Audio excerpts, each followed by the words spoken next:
Bismillahirrahmanirrahim. Assalamualaikum warahmatullahi wabarakatuh. Alhamdulillahilladzi hadana bi'abdihil mukhtar man da'ana ilaihi bil idni wa qad nadana labbaika ya man dallana wa hadana. Allahumma fasalli wa sallim wa barik wa karrim wa azim ala dhatil muhammadiyah wal al. Waghfir lana ma yakun wa ma qad kan. Subhanaka la ilma lana illa ma 'allamtana innaka antal alimul hakim. Rabbi shrah li sadri wa yassir li amri wahlul 'uqdatam min lisani yafqahu qawli amma ba'd. Segala puji kehadirat Allah Subhanahu wa taala, Tuhanku dan Tuhan kalian, Zat yang maha dermawan dalam pemberiannya, yang tidak pernah memperhitungkan apa-apa yang pernah Ia karuniakan kepada kita, namun kita sebagai hamba selalu menghitung-hitung apa pemberian Allah kepada kita. Padahal kalau mau kita hitung-hitung, sungguh banyak pemberian yang telah Allah berikan, yang kalau mau kita hitung juga nggak akan bisa selesai-selesai. Di antara nikmat yang agung yang pernah Allah berikan kepada kita adalah wujudnya makhluk yang paling dicintai oleh Allah Subhanahu wa taala, yang paling dimuliakan oleh Allah Subhanahu wa taala, yang kemuliaannya disebutkan di dalam riwayat bahwa ia Rasulullah sallallahu alaihi wasallam diciptakan nurnya dari penggalan cahaya dari Allah Subhanahu wa taala yang maha agung. Maka bersolawatlah, solawat dan salam kepada Nabi yang mulia, yang dimuliakan oleh Zat yang maha mulia, yang dengan memuliakannya, dengan meneladaninya kita menjadi umat yang paling mulia di antara umat-umat yang pernah Allah ciptakan bagi nabi-nabinya, yang kita dimuliakan dan dihujani kita dengan rahmat Allah Subhanahu wa taala, yang insya Allah dengan menjadi bagian daripada umatnya kita kelak akan mendapatkan rahmat dari Allah Subhanahu wa taala berupa izin untuk mendapatkan syafaat dari Rasulullah sallallahu alaihi wasallam. Di pekan yang lalu, di hari Sabtu, Ahad, Senin, Selasa, Rabu kemarin, kita semua mendapatkan kemuliaan dengan kedatangan daripada salah satu dzurriyyah Rasulullah SAW, seorang pendidik, seorang yang alim, seorang ulama, seorang yang memiliki kedekatan dan pengenalan kepada Allah Subhanahu wa taala dan kepada Rasulnya sallallahu alaihi wasallam, yaitu Nabi Umar bin Muhammad bin Salim bin Hafid bin Syekh Abi Bakar bin Salim. Semoga dengan kedatangan beliau kita semua bisa memetik manfaat, mendapatkan keberkahan, dan kita bisa mengikuti, meneladani beliau, dan kedatangan beliau harus berbekas kepada kita.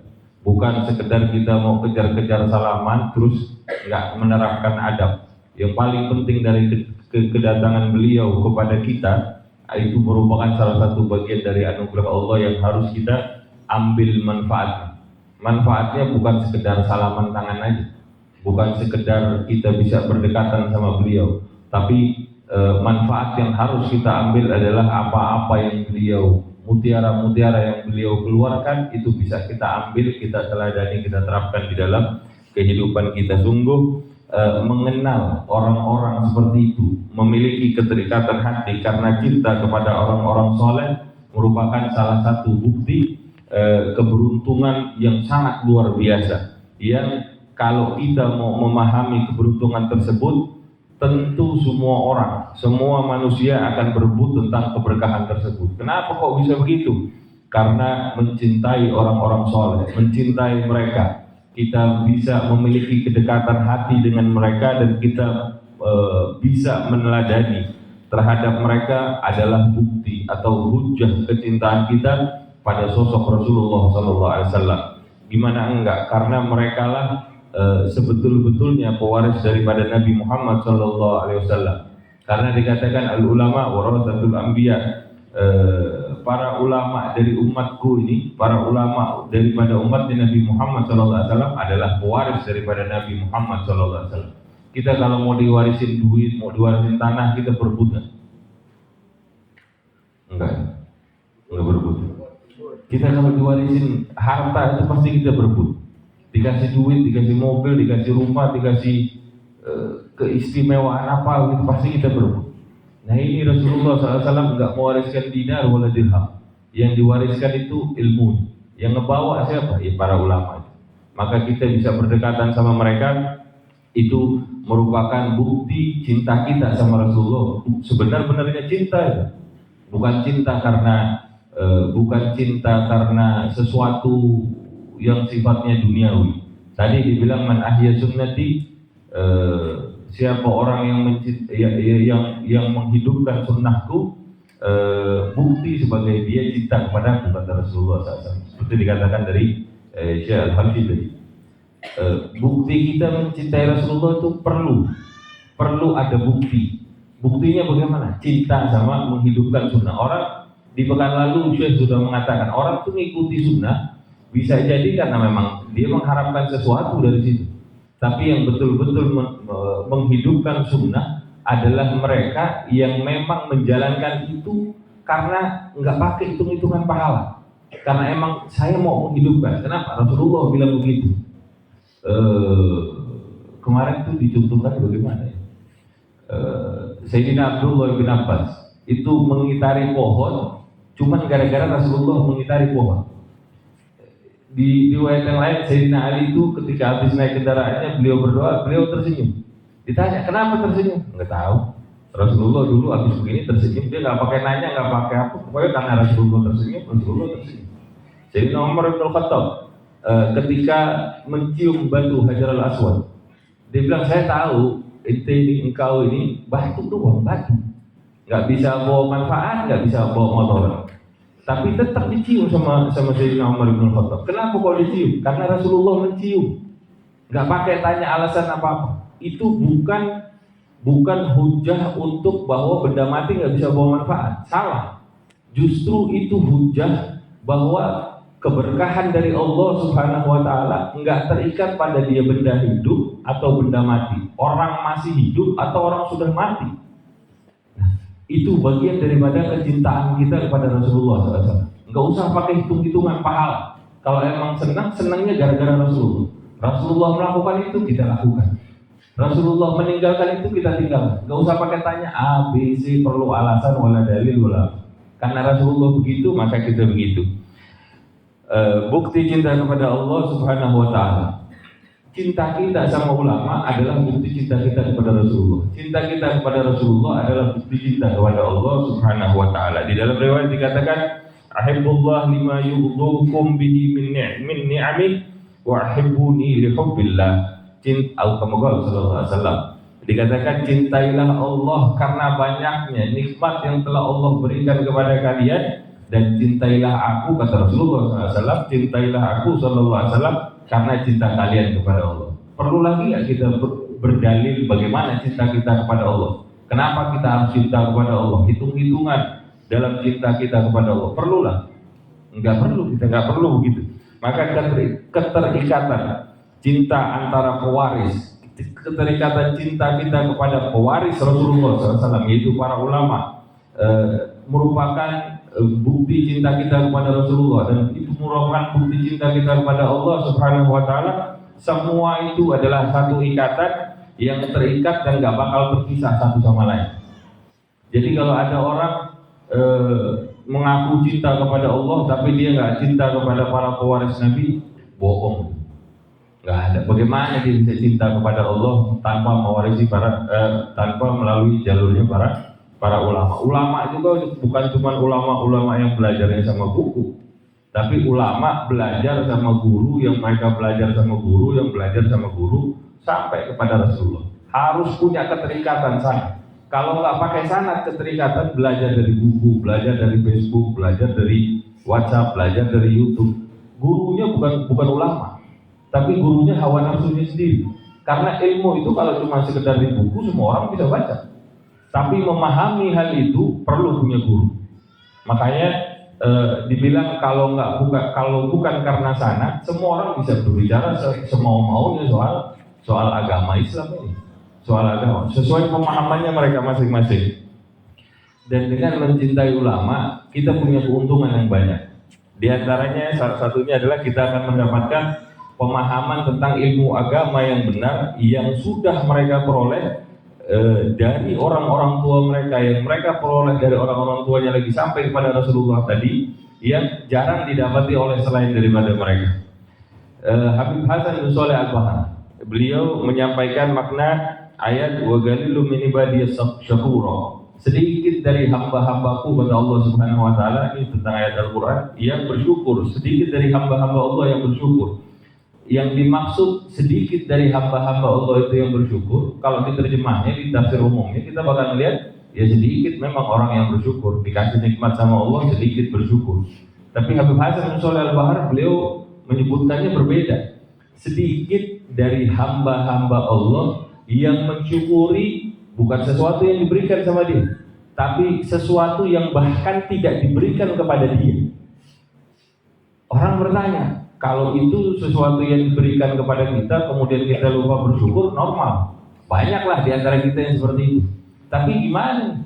Sesuatu yang tidak diberikan kepada kita, kita syukuri hal itu.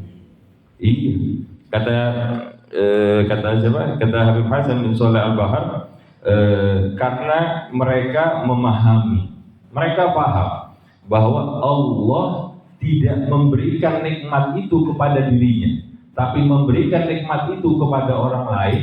Allah berikan itu atas dasar cintanya Allah Subhanahu wa taala, atas dasar rahmatnya Allah Subhanahu wa taala. Boleh jadi kalau itu dikasihkan kita jadi nggak benar.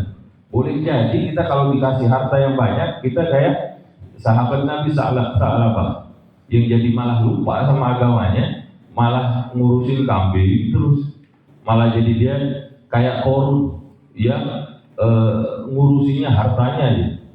Boleh jadi kan. Nah, pemahaman seperti itu yang juga dijelaskan oleh Habib Abdullah bin Ali Al-Haddad. Kenapa nama ibunda Sayyidina Isa alaihissalam, yaitu Sayyidah Maryam, banyak disebut di dalam Al-Quran. Kadang-kadang disandingkan dengan nama bersamaan dengan Nabi Isa, kadang-kadang disebutkan secara terpisah, kadang-kadang disebutkan secara jelas, kadang-kadang dikiaskan. Kenapa Sayyidah Maryam itu banyak disebutkan di dalam Al-Quran? Kata Habib Abdullah Haddad, salah satu hikmahnya adalah karena ibunda daripada Sayyidah Maryam di dalam Al-Baqarah disebutkan ketika dia ibunda itu namanya Hana ya. Ibunda Sayyidah Maryam mintanya sama Allah ini supaya anaknya bisa jadi khadim di dalam Masjidil Aqsa itu. Mintanya sebetulnya anak laki, tapi yang dikasih sama Allah itu adalah anak perempuan. Dan Sayyidah Hana itu dulu pernah bilang bahwa ya Allah, nggak sama nih anak laki sama anak perempuan. Maksudnya yang saya minta ini kan sesuatu yang sebetulnya agung, mulia. Anak laki yang bisa berkhidmat di dalam masjid. Tapi kalau anak perempuan kan nggak bisa. Nah di situ kan Allah dalam tanda kutip Allah tegur bahwa apa yang saya berikan ini, aku berikan ini lebih baik dari yang kau minta. Nah itu bagian daripada kita mensyukuri sesuatu yang tidak diberikan oleh Allah kepada kita. Nah, pemahaman seperti itu hanya bisa didapati oleh orang-orang yang memiliki kedekatan di sisi Allah Subhanahu wa taala, yang dibukakan oleh Allah pemahaman mereka. Makanya Sayyidina Muhammad Al-Baqir dijuluki Al-Baqir atau sebutan kita Al-Baqir itu karena beliau radhiyallahu anhu membelah ilmu, kemudian dia mengeluarkan sesuatu yang jarang dikeluarkan oleh orang-orang. Hasil dari apa? Kedekatan mereka kepada Allah, kedekatan mereka kepada Rasulullah SAW. Maka beruntung juga orang-orang yang duduk di majelis, di tempat-tempat yang di dalamnya dipelajari tentang warisan agung dari Nabi Muhammad SAW, Nabi yang paling mulia, yaitu syariat Islam, seperti yang sedang kita hadapi saat ini, yang seperti kita dalam keadaan kita saat ini, yang itu hanya dipelajari oleh orang-orang yang mulia. Siapa orang-orang yang mulia? Ya antum semua itu. Antum semua. Yang santri yang duduk di sini, jangan dianggap santri itu sesuatu derajat yang rendah. Tidak. Jadi santri itu sesuatu yang mulia, karena mereka sedang mempersiapkan diri mereka untuk mendapatkan sesuatu yang mulia di sisi Allah Subhanahu wa taala. Bukan di sisi makhluk. Di sisi makhluk mungkin hitungannya duit, harta, tapi di sisi Allah kedudukan seperti ini yang sebetulnya dirindukan oleh orang-orang. Yang aja kalau mereka tahu ini kedudukan ini, mereka bakalan berebut. Tapi enggak Allah kasih semua itu hal itu ke semua orang.